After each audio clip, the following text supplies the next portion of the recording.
학점은행제 신규 이용자는 2023년에만 해도 14만 4,761명. 학점은행제가 생소한 사람도 많고 실제로 이걸 누가 해? 생각할 수 있는데 사람들이 조용히 이용해서 그렇지 생각보다 많은 사람들이 이용하고 있다. 학점은행제를 왜 할까? 입시에 관련해서는 대졸자 전형, 대학원 진학, 편입은 기본이고 산업기사, 기사, 회계사 응시 자격, 사회복지사, 보육교사, 사서, 종합미용 면허증 등 직업을 가지기 위한 발판을 마련할 수 있다. 의외로 유용하게 쓸 때가 많기 때문에 학점은행제를 이용하는 학습자들이 늘어나고 있다. 학점은행제는 국가에서 주관하는 평생교육법 제도이다. 온라인 100%로 집에서 수업을 들어 일정 학점을 채우면 교육부 장관 명의의 학위증을 받을 수 있다. 수업 말고도 자격증, 독학사, 이전 대학의 학점도 인정해준다. 학위를 따면 대학교 졸업과 동등하게 인정되기 때문에 만학도 고졸자들에게 학습의 기회를 주려고 만들어졌다. 학점은행제는 사회에서 학벌로서의 가치가 없다. 고졸자라면 누구나 시작할 수 있고 돈과 시간만 들이면 누구나 딸 수 있는 학위이기 때문이다. 그저 지원 자격만 갖추는 정도지 스펙이라고 생각하면 오산이다. 고졸보다는 낫지만 일반 4년제 대학 나온 사람과 비교하면 경쟁력이 떨어진다는 거다. 기업의 인사 담당자들 또한 이 학점은행제가 생소한 경우도 있다.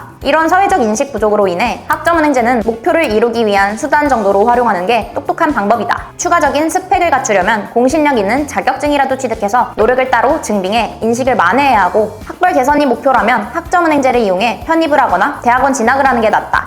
이미 경력자의 경우 학은제 학위만으로도 이직이나 연봉 협상에 도움이 된다. 많은 학생들이 학점은행제를 이용해서 편입을 준비하면 차별이 있을지, 편입해 대학 졸업 후 취업할 때 학점은행제 기록이 불리할 수 있는지 고민한다. 팩트, 편입 지원할 때 학은제 출신인지 지방대 출신인지 관심 있는 교수님은 없다. 의대에 지원하는 게 아니라면 학벌 차별받을 일은 없다고 장담한다. 편입 후 대학을 졸업했다면 최종 학력은 그 대학 졸업생이다. 어떤 입시를 거쳐서 해당 대학에 진학했는지, 수시, 정시, 편입, 전적대가 어느 학교인지는 기업에서도 신경을 안 쓴다. 원치도 않는 대학에서 2년 동안 편입 준비하면서 이것도 저것도 제대로 집중 못하는 것보다는 집에서 편입 조건 만들면서 공부하는 게 효율적이라서 아는 사람들은 시간 비용을 아껴 학점은행제로 편입을 준비한다. 학점은행제 플래너는 학습자들의 학습 과정 및 학사 일정, 행정 절차를 1대1로 도와주는 사람이다. 쉽게 말해 결혼할 때 전반적인 업체 선정에 본식까지 잘 치르도록 도와주는 웨딩 플래너랑 비슷하다. 이 학점은행제가 온라인 과정이고 굳이 이거 한다고 알리고 다니지는 않다 보니 막상 필요할 때면 정보를 얻을 곳이 인터넷뿐이다. 근데 이런 정보 찾는 데만 한 세월이라서 이걸 도와주는 플래너가 생긴 거다. 근데 오히려 플래너가 학습자를 방해하는 경우가 있다. 플래너 중 절반은 초보에 제도에 대한 정확한 숙지 없이 학생에게 안내를 해서 학위 탈락 같은 큰 피해를 주는 경우가 많기 때문이다. 이 외에도 결제 후 잠수, 연락 늦게 보기 등 처음과 달라지는 태도에 당황하는 학습자들이 많다. 플래너들도 실력 차이가 있다. 인터넷에 학점은행제 검색하면 블로그, 유튜브, 카페, 지식인까지 플래너 광고로 가득하다. 이들 중 절반 이상이 초보 플래너다. 플래너는 진입 장벽이 낮기 때문에 누구나 일할 수 있는데 학점은행제를 알게 된 지 일주일 된 플래너도 바로 마케팅을 시작하기 때문이다. 때문에 학습자보다도 모르는 게 많은 플래너도 많다. 실제로 네이버 지식인을 보면 플래너마다 답변이 다 다른 걸 볼 수 있다. 같은 질문에 맞다는 사람, 아니라는 사람 아주 환장한다. 학습자들은 누구 말이 맞는지 혼란을 겪는다. 이런 플래너들은 쉽게 입사한 만큼 퇴사도 쉽게 한다. 플래너끼리 경쟁이 치열한데 실력 없는 플래너는 성과제 특성상 일하는 시간 대비 최저임금도 못 받고 일한다. 플래너 직업 특성상 학생들과 계속 소통하면서 관리해줘야 해서 플래너들은 매일 야근해 온전히 쉬는 날도 없는 편이다. 시간은 많이 쓰고 돈은 못 벌다 보면 퇴사를 결정할 수밖에 없는 거다. 비용에만 눈이 멀어 저렴한 플래너한테 등록했다가 중간에 담당자가 바뀌어 결국 혼자서 하고 손해보는 분들이 많으니 조심해야 한다. 추가로 교육원 행정실 직원을 플래너로 착각하고 등록하는 경우도 있으니 조심.